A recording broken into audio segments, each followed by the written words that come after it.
என் அருமை உலகத்தமிழ் மக்களே, தாய்மார்களே, பெரியோர்களே, சிறார்களே, என் அருமை சீடர்களே, யோக நண்பர்களே, யோக விரும்பிகளே, உங்கள் அனைவருக்கும் என் இனிய காலை வணக்கம். கலைஞர் தொலைக்காட்சி நிகழ்ச்சியில் நலமுடன் வாழ என்னும் பிரிவில் யோகாசனத்திற்கு அதிக முக்கியத்துவம் கொடுத்திருப்பதை நீங்கள் அறிவீர்கள். அதிகாலை வேளையில் இந்த நிகழ்ச்சி உங்களுக்கு தரப்படுகிறது என்று சொன்னால், காலையிலே இந்த ஆசனங்களை நீங்கள் செய்துவிட்டால் அன்று முழுவதும் சுறுசுறுப்பாக நீங்கள் எடுத்த காரியங்களை வெற்றி பெறுவதற்கு இந்த ஆசனம் மிகவும் உதவும். எந்த விதமான சோம்பேறித்தனமோ அல்லது ஒரு டல்னஸோ உங்களுக்கு ஏற்படாது என்பதை நீங்கள் தெரிந்து கொள்ள வேண்டும். இன்றைக்கு என்ன காரியங்களை முடிக்க வேண்டும் என்று எண்ணுகிறீர்களோ அதுபுறம் வெற்றிகரமாகவே முடியும் என்பதையும் நீங்கள் தெரிந்து கொள்ள வேண்டும். அந்த நிலையில் நமக்கு இன்றைக்கு பார்ப்பீர்களானால், நமது அரங்கிற்கு எனது மகன் யோகானந்த் ஹாங்காங்கில் இருக்கிறார். அங்கே வெகு காலமாக தனியாக சென்று வைத்து அங்கே நடத்தி கொண்டிருக்கிறார்கள் வெளிநாட்டினருக்கு. அவருடைய பையன் யோகானந்த் 36 வயது, இவனுக்கு 6.5 வயது ஆகிறது. சிறு வயது முதற்கொண்டே அவன் தகப்பனாருடன் சேர்ந்து யோகாசனத்தை பழகி அற்புதமான ஆசனங்களை செய்யக்கூடிய அந்த பையன் இப்பொழுது அவர்கள் குழந்தைகளுக்கான ஆசனங்களை செய்து காட்டுவார்கள்.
சிறு குழந்தைகளுக்கு இவர்கள் செய்யக்கூடிய ஆசனங்களில் ஏதாவது நீங்கள் முடியக்கூடிய ஆசனங்களை ஒரு 10 நிமிடம் நீங்கள் காலையிலும் மாலையிலும் செய்ய வைப்பீர்களானால் அவர்களுக்கு ஏற்படக்கூடிய மருத்துவ செலவை குறைக்க முடியும்.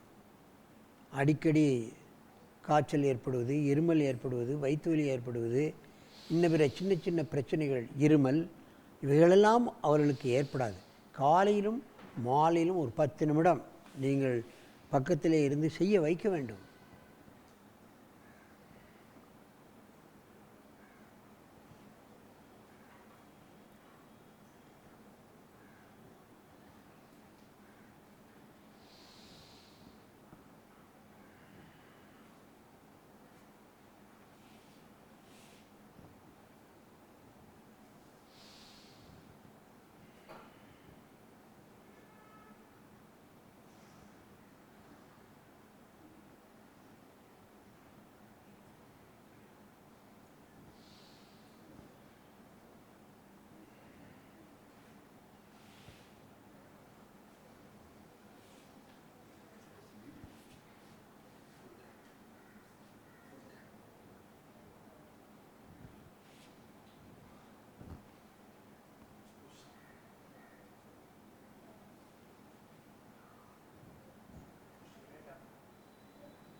60 பையனும் கபோடாசனத்தை தலையில் தொடுகிறார்.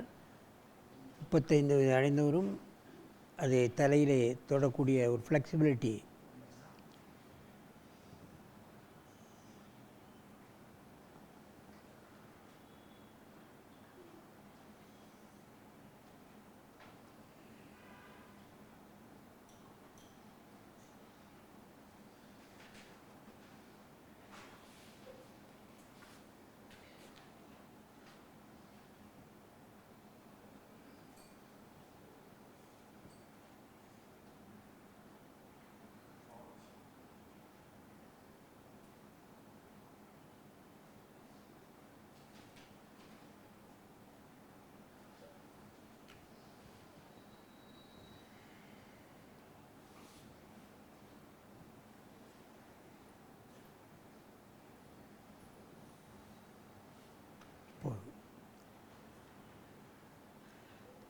என் அருமை பெரியோர்களே,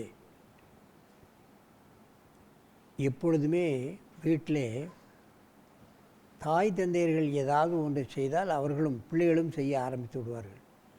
நாம் முடிந்த அளவு செய்தால் அவர்கள் முழுமையாக அந்த ஆசனத்தை செய்யக்கூடிய தன்மை குழந்தைகளுக்கு உண்டு. ஆகவே பெற்றோர்கள் ஏதாவது ஒன்றிரண்டு ஆசனத்தை நாம் செய்ய வேண்டும். Relax. Time is over. Please sit in padmasan. ஆகவே நாம் கண்டிப்பாக ஏதாவது ஒன்றிரண்டு ஆசனங்களை செய்தால் குழந்தைகளும் செய்து விடுவார்கள். இங்கே எனது பயிற்சிசாலைக்கு நான் கவனிப்பேன், தாய் தகப்பன் குழந்தைகள் எல்லோரும் வந்து விடுவார்கள். தகப்பனார் ஆண்கள் பிரிவுக்கும் பெண்கள் பிரிவுக்கும் சென்று விடுவார்கள். குழந்தைகளை தகப்பனார் பக்கத்திலே வைத்து அழகாக செய்வார்கள். சீக்கிரமாக அதை பழகிக்கொள்வார்கள். வராத நாட்களில் வீட்டிலே சனி ஞாயிறுகளில் அவர்கள் காலையிலும் மாலையிலும் இதை ஒரு வழக்கமாக வைத்துக் கொள்வார்கள். அவர்களுக்கு மருந்து செலவு என்பது அதிகமாக கிடையாது. இப்பொழுதெல்லாம் குழந்தைகளுக்கும் வீட்டில் உள்ளவர்களுக்கும் தன்னுடைய வருமானத்தில் பெரும் பகுதியை நோய்க்காகவே செலவிட்டு கொண்டிருக்கின்றோம். நோய் எதிர்ப்பு சக்தி எல்லோருக்கும் கிடைத்துவிட்டால் எந்த நோயும் அண்டாது.